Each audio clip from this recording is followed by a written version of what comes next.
There are moments in the history of a people when the weight of silence grows too heavy to bear, when dignity, long tested, rises like the sun at dawn, apologetic, fierce, and unafraid. This moment, when the winds carry whispers of mighty iron birds arriving from the east, speaks not only of warplanes but of will. It sings a song not of destruction, but of defiance. A people long demonized now stand tall, shoulder to shoulder with allies, their skies no longer bare, their voices no longer muted. There is something sacred in the way the sky opens itself to power. When it shifts, when the color changes and the clouds part for something faster, louder, more determined, it is not just weather, it is a prophecy. The arrival of advanced Chinese fighter jets in Iran is not just a military maneuver.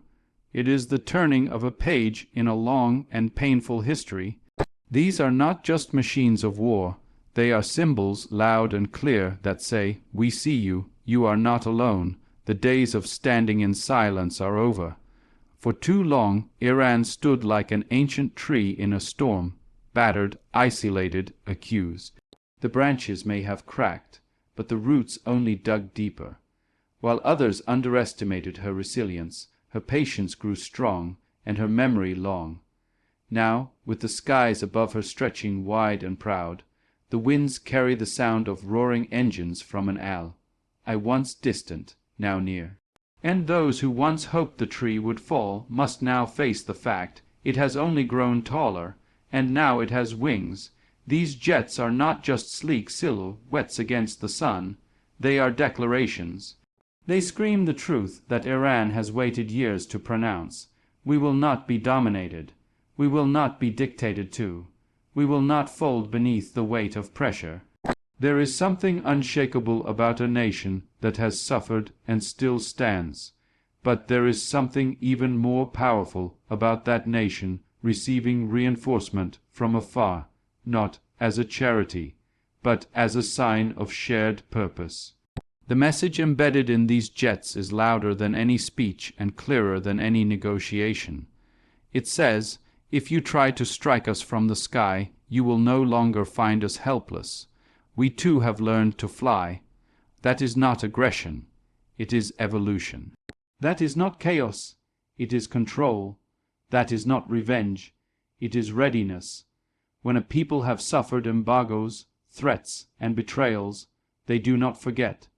But the way they remember is with action, and this action is measured, deliberate, and resolute.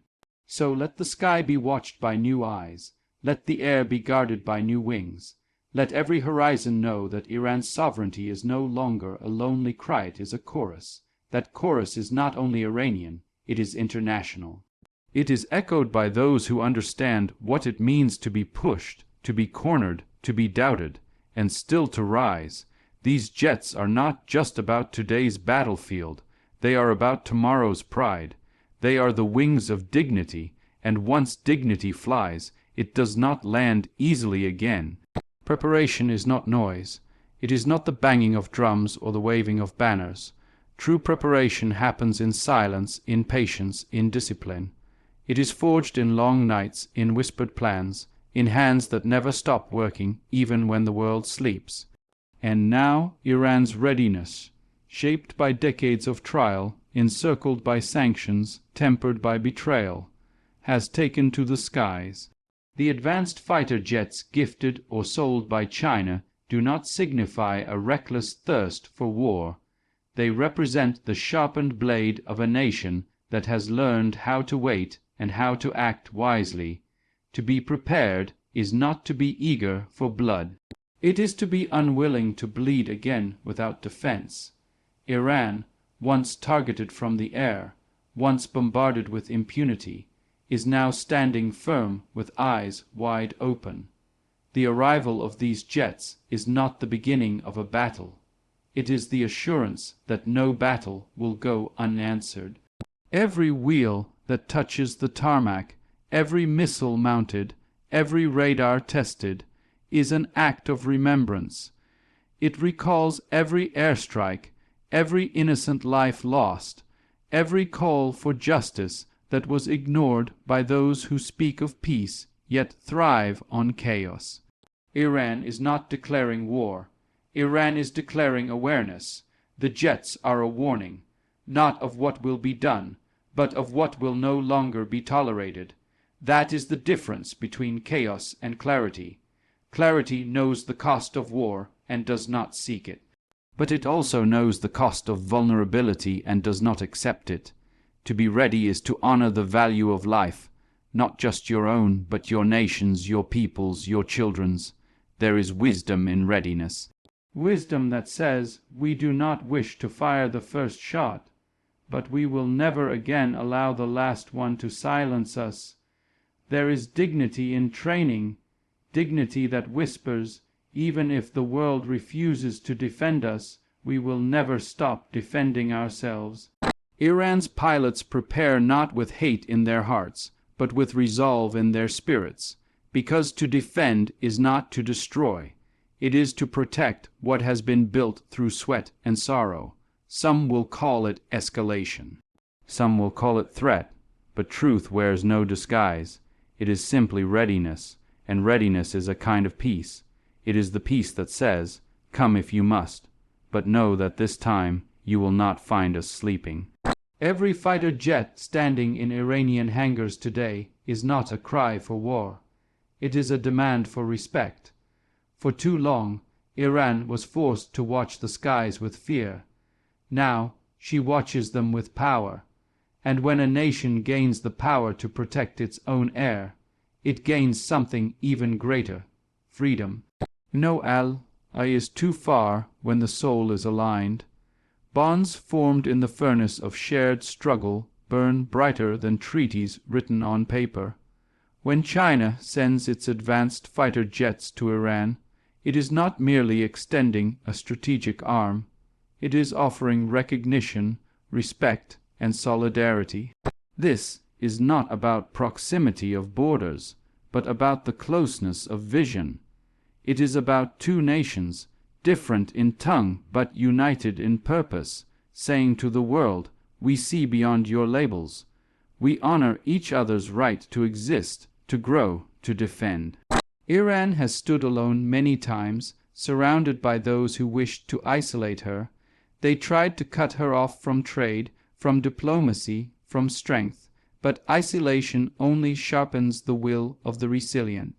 And when one resilient nation finds another who respects that resilience, the world must take notice. China's decision to stand beside Iran is not spontaneous. It is the fruit of long understanding, of watching, listening, and acknowledging that Iran, though bruised, has never been broken. These fighter jets represent more than a technological upgrade. They are a message sent across continents and corridors of power. They say that Iran is no longer alone in her readiness, and for the first time in a long time, her voice is echoed. Echoed not by silence or sympathy, but by strategic strength. Iran no longer needs to shout to be heard. She only needs to stand, because now others are standing with her. This alliance is not about dominance. It is about dignity. It is not about forcing others to kneel. It is about refusing to kneel anymore. When one sovereign nation supplies another with the means to protect itself, it is affirming that sovereignty is sacred. It is affirming that the right to fly safely in your own skies, to raise your own flag without fear, is not a gift granted by empires. It is a birthright, and this unity goes deeper than the surface of politics or the glare of media headlines. It is spiritual, it is ancestral, it is the understanding between two civilizations who have known what it means to be underestimated, to be demonized, to be threatened. It is a connection born not just of current needs, but of ancient wisdoms. They know that those who are targeted today must be protected, for tomorrow they may be the protectors. So, when Chinese jets land on Iranian soil, it is not an invasion. It is a salute to a nation that has carried its burden without bending. A salute to people who have endured and still dared to dream. The roar of these engines is not just mechanical, it is historical. It tells every Iranian, every child, every elder that they are not alone. And when a people who have stood alone finally stand with others, their strength becomes multiplied, and their enemies begin to understand. This is not the past repeating. This is the future arriving. They tried to isolate the mountain, but it learned to echo louder. They thought by surrounding Iran, by cutting her off from the markets, by casting her as the villain in every tale, they could silence her. But the truth is, a mountain does not need anyone's approval to stand tall. It stands because that is its nature. It rises because it cannot do otherwise. And when the winds blow hard against it, the mountain does not retreat. It simply lets its echoes carry farther. The arrival of advanced Chinese fighter jets on Iranian soil is one of those echoes. It is a reply to years of encirclement. It is a response to years of being painted as the threat, while the real threats flew overhead, bombing, surveilling, terrorizing. But now the sky tells a different story. It tells of an Iran that does not just endure but evolves. It tells of a people who have not merely survived, but have learned to answer back in their own language of strength. These aircraft are not just metal and fire. They are a testament to what happens when dignity refuses to die. Each one is an answer to every sanction, every threat, every drone that dared cross Iranian skies uninvited. For years, Iran was expected to endure quietly, but silence, when forced, becomes a kind of scream, and now the scream is no longer voiceless. It is thunder in the sky, roaring with jets not made by Western hands. Let it be known, the fighter jets flying now over Iranian land are not just a show of muscle. They are a reflection of memory. They reflect every betrayal in negotiation rooms, every act of sabotage masked as diplomacy. They reflect every broken promise, every unfair deal, every attempt to diminish a proud nation. Iran has remembered, and in that remembrance she has built. She has not forgotten who turned away when she needed justice. And now she no longer asks, she prepares. When a people are isolated, they either shrink or solidify. Iran has solidified. She has built alliances not through flattery, but through shared strength. China's involvement is not accidental. It is intentional. It signals that the mountain Iran has become is not crumbling.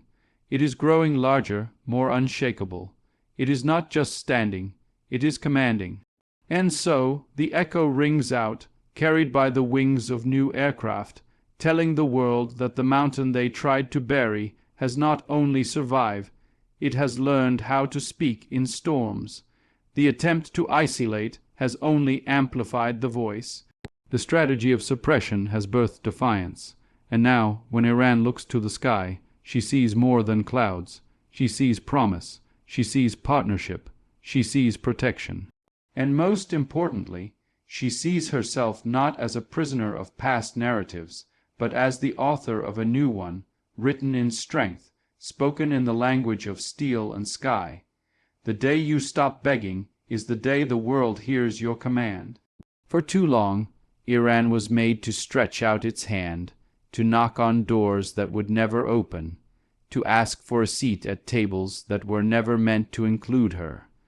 But there comes a moment in the life of every people when they realize their worth does not depend on the approval of others. That moment has arrived. Iran no longer asks to be seen. She stands to be recognized, and when a nation stops begging, it stops bending. The arrival of Chinese fighter jets is not just about military might. It's about the shift in posture, from waiting to commanding, from hoping to declaring. Iran has learned that dignity cannot be borrowed. It must be built, protected, and claimed. These aircraft are not gifts. They are acknowledgments. Acknowledgments that Iran is no longer a nation to be pushed into corners or silenced in global halls. She has spoken, and now others respond not with scorn, but with strategy. Begging is born from desperation, but readiness is born from self, worth. Iran has stepped into readiness, and in doing so, the world cannot help but pay attention. Those who once ignored her now study her. Those who once underestimated her now reconsider. This is the power of a people who no longer plead for justice, but create their own shield of honor. These jets are not about offense. They are about owning the right to not be struck without answer. And this shift reaches beyond borders. It speaks to every individual who has ever been told to wait their turn, to quiet their truth, to lower their head. Iran, once treated as a cautionary tale, now becomes a symbol of self-determination, of pride reclaimed, of strength redefined. When the jets fly overhead, they are not just defending airspace. They are declaring that the time of waiting is over. A nation that stops begging begins to lead, and leadership, true leadership, is not given. It is seized by those who believe in their right to rise. Iran has risen, and as she does, the world must learn to listen not to the old narratives, but to the new rhythm of resolve. For a people no longer on their knees are a people standing in the fullness of their truth.